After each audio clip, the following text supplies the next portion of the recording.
Hello guys, I'm Bree with Acupuncture and Eastern Healing, and I just want to talk to you today about your heart. So when I'm treating some of my patients, I'll either look at their tongue or their pulse, and I may say, there's something going on with your heart. Do not rush to the cardiologist. There is nothing wrong with your actual heart. I mean, there may be, and we may be treating that. But for most people, no. It's not the same in Eastern medicine as it is in Western medicine. You have to remember this medicine is very, very old. And so each of the organs, they didn't know exactly what they did. They may have told some stories. They may have used these meridians and know some success with treating these meridians and said, I'm not sure how they came up with it. It's so old, we don't really know, right? But just remember that things don't always correlate. So how are they the same? So when I treat the heart, the main function of the heart in Eastern medicine is to govern the blood and the blood vessels around the body, just like it is in Western medicine. But it has some other responsibilities too. So in Chinese medicine, you have 5 spirits. The spirit that's housed in the heart is called the Shen. The Shen, we would think of it as more like your mind, your mental health. And so when I'm treating the heart, I usually, anxiety is the main one that you're treating when you're treating the heart. A little bit bipolar, a little bit depression, some other things too, but mental health, when I'm treating mental health, I'm usually treating the heart meridian, which you wouldn't do in Western medicine, right? I also treat insomnia by treating the heart, especially insomnia because of night sweats and or someone who's excessive dreaming, especially if they're dreaming of fire because the heart is the fire element, or if they're smelling burning or anything like that in their dreams, that could do with the heart. I also will treat short-term memory. If someone's having trouble with their short-term memory, I'll treat the heart. And anything to do with the tongue, I'll treat the heart.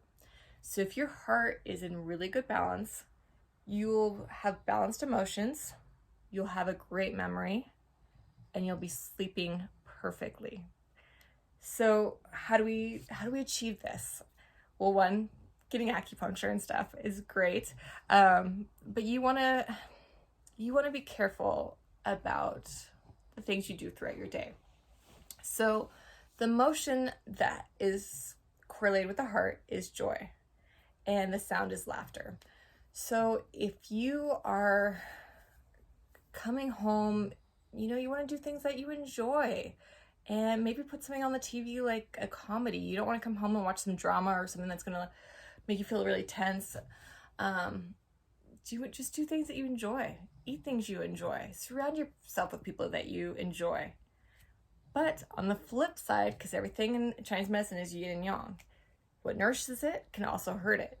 So if you are overdoing on the joy, if you're craving a lot, if you're indulging a lot, it can cause an imbalance, and it can cause you not to sleep, for you to get anxious. The way that I would correlate this is your phone. I think your phone can overstimulate you, and they've done a lot of studies that the phone and blue light do affect your brain waves, and it will prevent you from sleeping.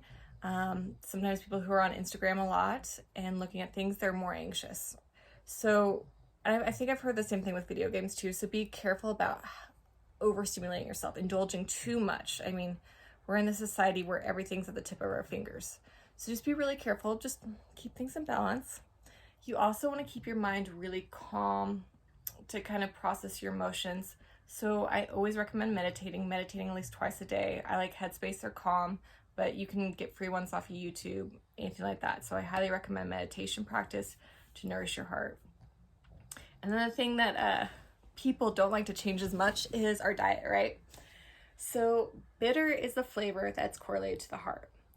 And if your heart is in a good place, you don't have trouble sleeping, you're not anxious, coffee is great for the heart. That bitter flavor brings joy to your heart. Love it. If you have an imbalance, coffee's not going to help. So don't do it. So see where you are, add it in, don't add it in, up to you. Another thing is chocolate. Chocolate is great for the heart. But if you think about chocolate and cocoa, it contains magnesium, and magnesium we know is great for circulation throughout the body because it relaxes our blood vessels, right? So if everything can circulate more. Yeah, eat some chocolate. Eat a little bit of chocolate after dinner. It's fine. It's good for your heart. Again, if you're really anxious though, super anxious, and you need to cut out sugar and a little bit of caffeine, don't do it. So what else is bitter? Your bitter greens that no one wants to eat. I know, your dandelion greens, all that stuff. It's great for your heart. So I was researching this a little bit to see why, and it was saying that there's nitrates in it, and nitrates dilate your blood vessels.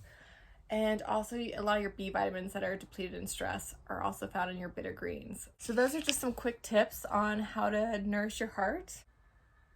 I hope to see you guys soon. All right, I'll try to make another video soon. Thanks, guys.